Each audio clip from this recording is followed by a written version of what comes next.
ወልድኪ ነፍሳተ ሶባራየኪ በእሳተ ኩነኔ ዘሃሙ ማርያም ትብሊ በንቲ አዎሙ። የእመቤታችን ስዕል አትያዝም መባሏን አባ ሕፃን ዛሬ ነው መናገሩን የሰማው። እሱ 2 ሽጉጥ ይዞ እየዞረ 3 ሽጉጥ ይዞ እየዞረ እመቤታችንን ይዞ አደባባይ መውጣት አይቻልም መባሉን አቡነ ዲዮስቆሮስም ከአዳነች አቤቤ ጋር እንዲህ ማሽቃበጣቸውን። ኖር የተወደዳችሁ የዩቲዩብ ቻናል ቤተሰቦች እንደምን ቆያችሁኝ? ዛሬም ወቅታዊ አነጋጋሪ እንዲሁም ደግሞ ሰበር በሆኑ መረጃዎች ዳግም ተመልሼ መጥቻለሁ። እስከ ፍጻሜው ድረስ አብራችሁ እንድትቆዩ እንደዚሁ ጋብዛችኋለሁ። ቻናላችንን ሰብስክራይብ በማድረግ ቤተሰብ ሁኑ። እንዲሁም ደግሞ የቪዲዮ በርካቶች ጋር እንዲዳረስ ላይክ እና ሼር ማድረግ እንዳይዘነጋ። ወደ ቪዲዮቻችን እናልፋለን። ከሰሞኑ መነጋገሪያ ርዕስ በሆነው ጉዳይ ላይ አቡነ አብርሃም ከሀገረ ስብከታቸው በመሆን በአንድ የአውደ ምሕረት መርሃ ግብር ላይ ቀጭንና እጅጉን ጥሩ የሆነ መልእክትን አስተላልፎ ለመመልከት ችለን ነበር። ይህንንም ቪዲዮ ወደ እናንተ አድርሼ ነበር በመረጃ ቪዲዮዎቼ። ታዲያ ይህንን ተከትሎ በርካቶች በሳቸው ሀሳብ ላይ ተንተርሰው የተለያዩ መልእክቶችን ሲያስተላልፉ እንደነበረም እንደዚሁ ለመመልከት ችለናል። አቡነ አብርሃም እንግዲህ ከዚህ በፊት የኢትዮጵያ ኦርቶዶክስ ተዋሕዶ ቤተክርስቲያን የጠቅላይ ቤተ ክህነት ዋና ስራ አስኪያጅ እንደነበሩ ይታወሳል። በዚያን ወቅትም በስልጣናቸው ወይም ደግሞ በዚያ በአገልግሎት ዘርፍ ላይ በነበሩበት ወቅት ለቤተ ክርስቲያን እጅጉን መልካም የሆኑ አስተዳደራዊ ስራዎችን ሲሰሩ እንደዚሁም ደግሞ አባታዊ እረኝነታቸውን ሲወጡ እንደነበር የምናስታውሰው ጉዳይ ነው። ዛሬ ላይም ታዲያ በሀገረ ስብከታቸው በመሆን ይህንን አባትነታዊ ድርሻቸውን እየተወጡ የሚገኙም ይመስላል። ሃይማኖትን በተመለከተ እጅጉን ሴንሲቲቭ እንደሆነና እንደዚሁም ደግሞ ጥንቃቄ ሊደረግበት እንደሚገባም ጥንቃቄ ሊወሰድበትም እንደዚሁ እንደሚገባ መልእክታቸውን አስተላልፈዋል። በተለይም ደግሞ ቤተክርስቲያንን በክፉ የሚያነሱ ወይም ደግሞ ቤተክርስቲያን ላይ ጦራቸውን የሚመዙ አካላት እንዲቆጠቡና ከድርጊታቸውም እንዲጠነቀቁ እንደዚሁ መልእክታቸውን አስተላልፈዋል። በተለይም ደግሞ አዲስ አማኞችን በይበልጥ ሲያስጠነቅቁና በተለይም ደግሞ ፓስተሮችንም ቤተክርስቲያን ላይ ሰበብ እየፈለጉ እንደዚሁ ነገር የሚፈልጉ ተንኮላቸውን የሚመዙ አካላት ላይ ጥንቃቄ እንደሚያስፈልግና መንግስትም ይህንን ነገር ተከታትሎ ስርዓት እንዲያስይዝም እንደዚሁ መልእክታቸውንና ጠንከር ያለ ሐሳባቸውን ሰንዝረዋል። ዛሬ ላይም ታዲያ አንድ ቪዲዮ አስመለክታችኋለሁ። ይሄም አቡነ አብርሃም ከዚህ በፊት በዚሁ ተመሳሳይ ጉዳይ ላይ የሰነዘሩትን ሐሳብ የሚመለከት ነው። ቤተክርስቲያን ከመቼውም ጊዜ በላይ አባቶች የሚያስፈልጉባት ጊዜ ላይ እንገኛለን። ታዲያ አባቶችን በእንደዚህ አይነት መልኩ ጠንከር ያለ መልእክታቸውንና እንደዚሁም ደግሞ አባትነታዊ ድርሻቸውን ሲወጡ ይበልጥ ለሚመኑ የጀርባ አጥንት ሆኖ ይቀጥላልና ይበል የሚያሰኝ ጉዳይ እንደሆነ በርካቶችም በማህበራዊ ሚዲያቸው እያጋሩት ይገኛሉ። ከሃይማኖቴ ጋር የኔ ነፍስ ትወጣለች። በሃይማኖት አንደራደርም። ከዛ ውጭ ግን ይህንን ካላደረጋችሁ ምን ልትናገሩ መጣችሁ፣ ይሄ ካልሆነ እንዲህ እንሆናለን የሚለው ምንም የትም አይደርስም። እሱ የትም አያደርሰንም። አይተናል። ዘመናት አልፈዋል። የፖለቲካው መስመር ሲደፈር ዝም እንደማይል ሁሉ እኔም ደግሞ ለኔ የመጀመሪያውም የመጨረሻውም ሕይወቴም ማንነቴም ክብሬም ቤተክርስቲያኔ ስለሆነች እሷ ስትደፈር ዝም አልልም፣ እናገራለሁ። የመጣውንም ለመቀበል በጸጋ ዝግጁ ነኝ። መደፋፈሩ በዝቷል። መንግስትም ቤተክርስቲያኒቷን ይደፍራታል፣ አልፎ ይሄዳል። ቤተክርስቲያኒቷን መድፈር ግን አደጋ ነው። ለሃይማኖቱ የማይሞት የለም። አዎ ከዚህ ቀደምም ብዙዎች ሞተዋል። ነገም ብዙ ይሞታል። ትናንትም ብዙ ሞቷል። ተከባብረን እንኑር፣ ለሰላም እንኑር። ስለዚህ ከወሬ እንራቅ። ቤተክርስቲያኒቱ ትከበር። እንደ ሃይማኖት ለሃይማኖት አንገትን መስጠት ከአባቶቻችን የወረስነው ውርሳችን ነው። ማንም የማይፈቀው ማንም ምንም ይዞ ቢመጣ የማያንበረክከው እስከ መጨረሻው ወቅታ ድረስ የእግዚአብሔር መንግስት በመናፈቅ የምንቀበለው። አሁን የቀረው በልውጡ ብሎ የመረካከብ ስራ ነች ቤተክርስቲያን የቀራት። ይሄን ደግሞ ቆሞ የሚያይ የለም፣ ዝም ብሎ የሚያይ የለም። ከሰሞኑ ዳግም መነጋገሪያ ርዕስ ሆኖ የተነሳው ጉዳይ ደግሞ የመጋቢ ሐዲሱ ጉዳይ ነው። እንግዲህ መጋቢ ሐዲስ ብሎ ራሱን የሚጠራው ግለሰብ ከዚህ ቀደም አግብቶ እንደነበረ በቤተ ክርስቲያን በስርዓተ ተክሊል ተጋብተው እንደነበረ የሚያሳይ ተንቀሳቃሽ ምስል እንደወጣበት ይታወቃል። በተለይም ደግሞ ይህ መነጋገሪያ ርዕስ የሆነበት ምክንያት እርሱ አግብቶ ነገር ግን አላገባውኝም በማለቱ ምክንያት እንደሆነና ሚስቱን የት እንዳደረጋት ባለመታወቁ ምክንያት እንደዚሁም ደግሞ ሚስቱ በህመም ላይ ኋላ ላይም በወጣው መረጃ መሰረት ከሆነ እንደታመመችና በከፋ ሁኔታ ውስጥ እንደምትገኝ የሚያሳዩ መረጃዎች ከወጡበት በኋላ እሱም ደግሞ የሚያደርገው እንቅስቃሴና ትክክለኛ ያልሆኑ ድርጊቶች በተለይም ደግሞ ሌላ ተጨማሪ ሚስት ለማግባት የሚያደርገው ጥረትን ተከትሎ ከባድ የሆነ ተቃውሞ ተነስቶበት እንደነበረም በተለይም ደግሞ በቤተክርስቲያን ስም የሚነግዱ እንደነዚህ አይነት አካላትን ማጋለጥ አለብን ሲሉ በርካቶች በማህበራዊ ሚዲያ ላይ እንደዘመቻ ተነስተው እንደነበረም የምናስታውሰው ጉዳይ ነው። ይህ ግለሰብ ታዲያ ቤተክርስቲያንን በማሰራት እንደዚሁም ደግሞ ለገጠሪቷ ቤተክርስቲያናት ገንዘብ በማሰባሰቡ ረገድ እጅጉን የሚጠቀስ ወይም ደግሞ ግንባር ቀደም እንደሆነ ራሱንም የሚጠቅስ በማህበራዊ ሚዲያ ላይ ሲንቀሳቀስ የሚታወቅ ግለሰብ እንደመሆኑ መጠን በእንደዚህ አይነት ሁኔታ ተከሶ መቅረቡ ጉዳዩን እጅጉን አስቸጋሪና አስደንጋጭም ያደርገዋል። ታዲያ አሁን ላይ ዳግም መነጋገሪያ ርዕስ የሆነበት ጉዳይ ነገሩን ዳግም ራሱ የቀሰቀሰም ይመስላል። ክርስቶፎሮስ የተሰኘ ኦርቶዶክሳዊ ወንድም ዕቅበተ እምነት ላይ የሚሰራ አለ፣ ሁላችንም የምናውቀው። ታዲያ እሱን ማስፈራራት እንደጀመረና ቮይስ ሜሴጅም እየላከለት እንደሚገኝ በቪዲዮ የሚወጡ ማስረጃዎችም እየተመለከትን እንገኛለን። እስኪ ቪዲዮቹን አንድ ሁለት ብዬ በተከታታይነት አስመለክታችኋለሁ። በርካቶችም በዚህ ጉዳይ ላሳባቸውን በእንደዚህ አይነት መልኩ እየሰነዘሩ ይገኛሉ። ዲያቆን ክርስቶፎሮስ አርፈ ተቀመጥ የሚል ዛቻ እየደረሰው ነው የሚገኘው። ሄሎ ወንድሜ ክርስቶፎሮስ ልታርፍ አይሻልም? ማልበል ወንድሜ እረፍ ብያለሁ። የመጨረሻ ነው። አማን ነህ? እንግዲህ ዛቻውን ደግሞ እያሰማ የሚገኘው ጋሼ ነው ማለት ነው። ቤተክርስቲያንን በዚህን ያክል መጥላት ለምን ያስፈልጋል? ታው እረፍ፣ የቤተክርስቲያንን ማዕረግ አትዘብት ብሎ ሰው ሲመከር ወይም ደግሞ ነገሮች ፊት ለፊት ሲቀርቡበት ግድ የለም እሺ መለስ ልበል ብሎ እኮ ከልቡናው ጋር ተማክሮ ዝቅ ይላል። በዚህን ያክል የቤተክርስቲያን ጠላት ለመሆን ቆርጦ መነሳት፣ ሚዲያው የሆነን ነገር ከያዘ የሆነ ጊዜ ብቻ አጨብጭቦ አሸብሽቦ ይተዋል። ከዛ በኋላ ተመልሼ መልክ መስራት እችላለሁ በሚል ድጋሚ እየታየ ያለ እብሪተኝነት፣ ይህ እብሪተኝነት ይተነፍሳል። አሁንም ቢሆን በቅድስት ቤተክርስቲያንና በክብሯ በማዕረጓ ማንም ቆሞ ሲሸና ማንም ሲያላግጥባት አንመለከትም። ስለዚህ አሁንም ከዚህ ድርጊት ለመታቀብ ደጋግመን እየመከርን ነው የምንገኘው። የቤተ ክርስቲያን ማዕረግ መዘበቻ አይሆንም። ቃል ለምድር ለሰማይ ይህንን ነገር እስከ ጥግ እንሄድበታለን። ቀጣ ደወለ። ሄሎ ወንድሜ ክርስቶፎሮስ አይሻልም? ማልበል ወንድሜ በነገራችን ላይ እዚህ ጋር ማልበል የምለው ጠፍቶኝ ምናምን አይደለም ወይ ስልኩ የነበረ የሆነውም አይደለም። የኔ ስልክም እንግዲህ የሰጡት አካላት ሰጠውታል። ኦኬ ምንም ችግር የለውም እንተዋወቃለንም። ግን ራሱ እንዲናገር ከመፈለግ ነበረ። ያው ይለያል፣ ምንም ችግር የለውም።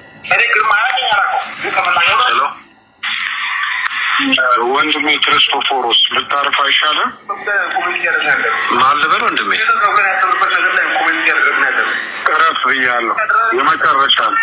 አማን ነህ? ያ እረፍ ብያለሁ የመጨረሻ ነው አለ። እንግዲህ አንለት አማን ነው ወይ ስለው ዘጋ ማለት ነው። እና እንደዘጋ እንግዲህ እንደገና ደግሞ መልሼ ደውል። አማን እንዴት አለ ወንድሜ? እየዛትክብኝ ነው?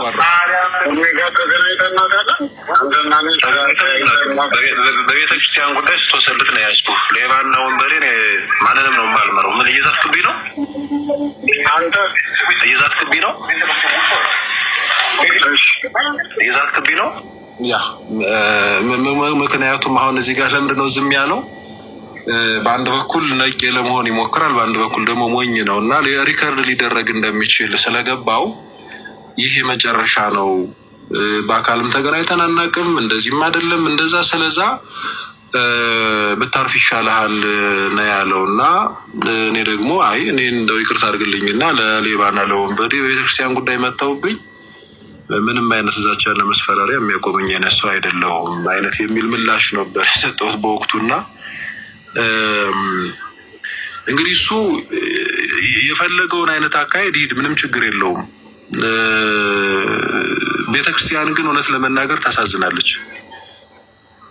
አባት እንደሌላት ልጆችም እንደሌሏት በዚህ ልክ አይኑን አፍጦ ጥርሱን አግጦ ወንበዴያዊ በሆነ አካሄድ ለአንዳንዶቹ እዚህ ማህበራዊ ሚዲያ ላይ ገንዘብ እስከ መክፈል ድረስ ነው የሚደርሰው ይባላል። እና እንግዲህ በአትሊስት የምንሰማውን ጭምጭምታ ነው። መሬት ላይም ባለው እንዲህ አይነት አካሄዶች እንዳሉ ይሰማል ዞሮ ዞሮ። እና በዚህ ልክ እንግዲህ እየሄደ ያለ ሰው በጊዜ ባክህን ተመለስ፣ አሁንም ወደ ራስህ ተመለስ። በዛም በዚህም የሰበሰብከው ገንዘብ እንትን አይልህም፣ ዝናውም የትም በቃ እንዲሁ ይቀራል። የበደልካትን እህት ካሳት፣ የበደልካትን ቤተክርስቲያን ካሳት ከመቼውም ጊዜ በላይ ደግሞ እና ወደ ቀልብ ተመለስ፣ ንስሐ ግባ። ዲያቆን አይደለህም? አስቀምጥ፣ የምታደርገውን ነገር አስቀምጥ። ትክክል አይደለም። በቤተክርስቲያን መሸቀሉ ይብቃ ከዚህ በኋላ። በቃ ምንድነው እስቲ የጎደለብህ ነገር ምንድነው? እሱም ይናገራል። በነገራችን ላይ ምንድነው የጎደለብህ ነገር? ምንድነው ያጣኸው? ሁሉንም ነገር ቤተክርስቲያን ሰጥታለች። እረፍ ነው ያለው አይደል? ከዚህ የተለየ ነገር ብለናል። እና ቤተክርስቲያንን ግን በአደባባይ ለምን በዚህ ልክ በያማንያን ዘንድ ሳይቀር እንድትሰደብ ለምን አደረካት ነው ያለው። እንደዛ እኮ ነው ያለው። እና ንስሐ ግባ እባክህን። እና በአደባባይ ነው ይህንን ጉዳይ ያደረከው። በአደባባይ ናና ማጥራት ያለብህን ነገር አጥራ ነው ያለው። ዛሬም እያልን ያለ ነው። በዚህ አጋጣሚ ከስርም እየሰማ ነው። ብዙ አካውንት ነው ያለው እና በዋናው አካውንት ባታዩት በሌሎች አካውንቶች ገብቶ ይሰማል። አሁንም ቢሆን መምጣት ነው የሚያዋጣው ወንድም አለም እንጂ የሆነ ጊዜ ገሌላ የሆነ ጊዜ ለከዛዛቻ ከዛ ምንም አታመጣም። ምንም ነው የምልህ። ምንም አይ ነው እንዲህ አይነት የውንብድና ስራዎችን ሲጀመር ልንገርህ፣ በእግዚአብሔር እንኳን የምታምን አይመስለኝም። እኔ ስገባበት ይሄንን አምኜ ነው። በእግዚአብሔር ደግሞ የማያምን ሰው ምን ሊያደርግ እንደሚችል አንተን በማየት እኮ መማር ይቻላል። እዛ የምታደርገውን በሙሉ ድራማ ማለት ነው። በነገራችን ላይ እግዚአብሔር መንፈስ ቅዱስ የተለያቸው ሰዎች እንዲህ ነው የሚያደርጉት። ለእናንተ ዲያቆን ናቸው፣ ግን ሰይጣን ናቸው። ሪሊ ሰይጣን ናቸው ማለት ግብራቸው ነው የምላቸው። ለእናንተ እንደዚህ የሚያገለድሙ መጋቢ ሐዲስ ምናምን ናቸው። ሪሊ ግን ህይወታቸው ግን በቃ ሌላ ነው ማለት ነው። እዚህን ድብና አድርጌ ነው የማውቀው፣ ድብና አድርጌ ነው የምረዳ። እንዴ ምን ሆነ ነው ሞኝ ይመስላለሁ እንዴ? እና በዚህ ልክ ቤተክርስቲያን የተዳፈረ ሰው እኔንም አንዱን ግለሰብ ምን ይሄ እኮ ምን ሳላቅበት የገባውበት መንፈሳዊ ትግል የለም። እና በዚህ ልክ ነው አሁንም እየሄደ ደግሞ አንዳንዶቻችሁ ደግሞ እያጨበጨባችሁለት ምናልባት ጉዳዩን ደግሞ ባለመረዳት እንደው ችግር የለውም እኮ እኛ ይቅርታ አድርገንልሃል እንደው በቃ ችግር እያላችሁም የምንመለከተው እና ጀግናው የማይሰበረው ምናምን እያላችሁ ማለት ነው። ቤተክርስቲያን ላይ ያላገጠ እስቲል አሁን እዚህ ጋር ፎቶ ላይ የምትመለከቱት ምናልባት በቅርብ ለመጣችሁ ይሄ አለባበስ ምን የሚሉት አለባበስ ነው? እንዲህ ያለ ካባ፣ እንዲህ ያለ ሻሽ፣ እንደውም ወረቆብም ሳይሆን አይቀርም እያሉኝ ነው ወንድሞቼ። እኔ እንግዲህ ዝቅ አድርጌው ሻሽ አድርጌዋለሁ። እዛ ልብሰ ተክህኖ ከነመጾር መስቀሉ የምን የዲያቆናት ግን ዲያቆን ነው ወይ? አይደለም።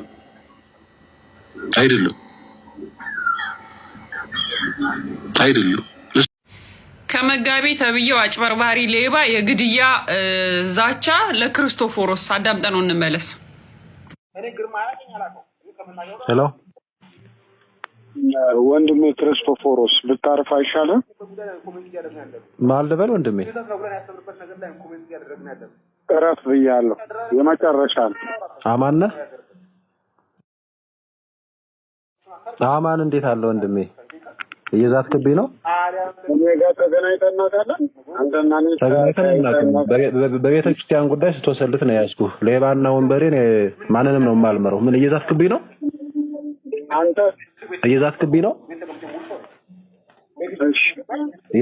እንደሰማችሁት ነው እንግዲህ በልበል የምትሉት ሰዎች ኮመንቱ ስር እየገባችሁ በልበል፣ አይዞህ፣ ጎበዝ ስቲል መጋቢ እያላችሁ የምትጠሩት ይሄን አጭበርባሪ ሌባ የሆነ ሰውዬ ማለት ነው ክርስቶፎሮስ ላይ አንድ ነገር ቢደርስ፣ ዲያቆን ክርስቶፎሮስ ላይ አንድ ነገር ቢደርስ እናንተም አብራችሁ ተጠያቂ ናችሁ።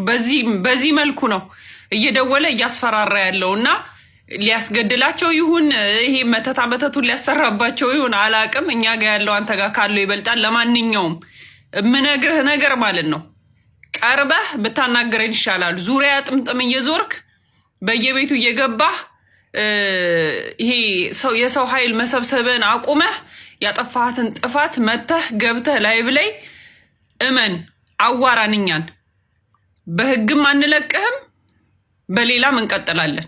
በህግም አንለቅህም።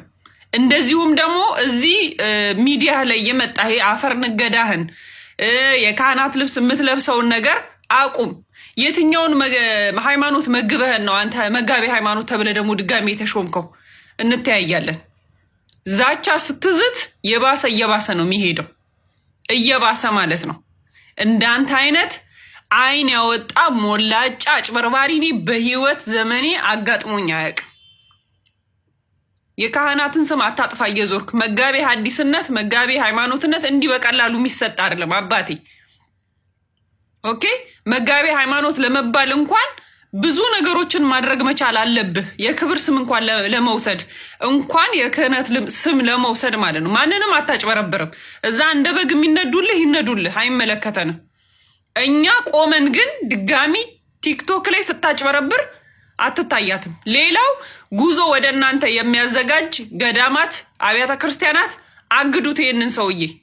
አስተዳዳሪ ነሽ ምንድነሽ እያመጣን ነው የምንለጥፈው። ከሱ ጋር 50% 60% የምትካፈሉ እንዳላችሁ እናውቃለን። አስቁሙት።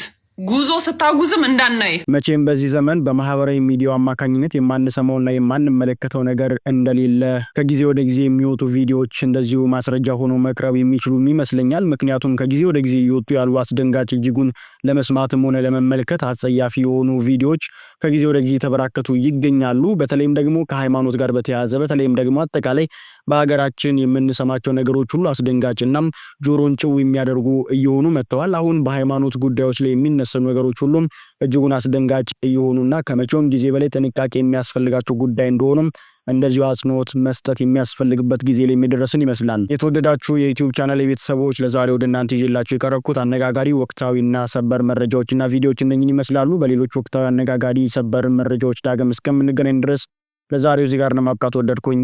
ቸር ይግጠመን።